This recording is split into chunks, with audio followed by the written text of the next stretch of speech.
Telangana deputy CM Bhatti Vikramarka చేనేత జౌళి శాఖ మంత్రి తుమ్మల నాగేశ్వరరావుకి ఫోన్ చేసి చేనేత కార్మికుల సమస్యలను వివరించారు మాజీ మంత్రి కేటీఆర్. వారిని ఆదుకోవాలని, ఆత్మహత్యలు నివారించాలని కోరారు. బతుకమ్మ చీరల బకాయిలు వెంటనే విడుదల చేయాలన్నారు. సిరిసిల్ల వస్త్ర పరిశ్రమ సంక్షోభాన్ని నివారించాలన్నారు. బుధవారం కేటీఆర్ సిరిసిల్ల పర్యటనకు వచ్చారు.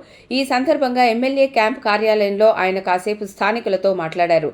నగరంలోని వస్త్ర ఉత్పత్తిదారులు, చేనేత కార్మికులు కేటీఆర్ని కలిశారు. మరమగ్గాల పరిశ్రమ సంక్షోభం, నేత కార్మికుల ఉపాధి అవకాశాలపై ఆయనతో చర్చించారు. వారితో సమావేశంలో ఉండగానే భట్టి, తుమ్మలకు ఫోన్ చేసి మాట్లాడారు కేటీఆర్. నేతన్నల ఉపాధి, పరిశ్రమ సంక్షోభం, తాజా పరిస్థితులను వివరించారు. గత ప్రభుత్వం నేతన్నల కోసం ప్రవేశపెట్టిన సంక్షేమ పథకాలు నిరంతరం కొనసాగించాలని కోరారు. సానుకూలంగా స్పందించిన మంత్రులు సమస్యను పరిష్కరించేందుకు కృషి చేస్తామని హామీ ఇచ్చినట్లు తెలుస్తోంది. బుధవారం సిరిసిల్లలో చేనేత కార్మికులు నిరసన ప్రదర్శన చేపట్టారు. సిఐటియు ఆధ్వర్యంలో నేతన్నల ఆకలి కేక పేరిట మహాధర్నా చేపట్టారు. నేత కార్మికులు, వస్త్ర ఉత్పత్తిదారులు ర్యాలీ తీశారు. గతేడాది ఇచ్చిన బతుకమ్మ చీరలకు సంబంధించి 482 కోట్ల బకాయిలు వెంటనే విడుదల చేయాలని, బతుకమ్మ చీరల ఆర్డర్లు ఇచ్చి చేతి నిండా పని కల్పించాలని కోరారు.